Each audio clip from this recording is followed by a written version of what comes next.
All right, so here I am using Microsoft Whiteboard. With this, you are able to actually download it on your laptop or a desktop computer. You have options to insert pictures.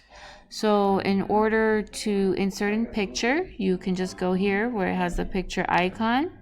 And what I really like about this is it gives you an option to actually take a picture, and it has options that you can Bing pictures, or you can just use something that you have on your computer. Here I was able to pull up a picture of a city, and if we would like, you can also add in text.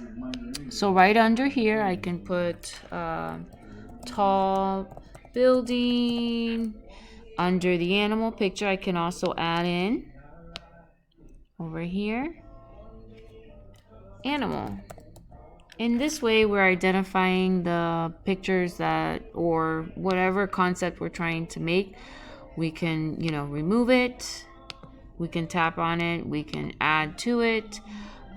We can also have a back button, forward button, and we can also add notations to it. And we can also switch from text to marker. So you can add, whatever you want to add, so if you don't want to use pictures or look for pictures, you can draw pictures. You can put a smiley face. There's so many things that you can do. It actually has a ruler as well for people that want to do math. You can also manipulate math concepts here on the whiteboard. So this is just a really great concept to use, and I really recommend it.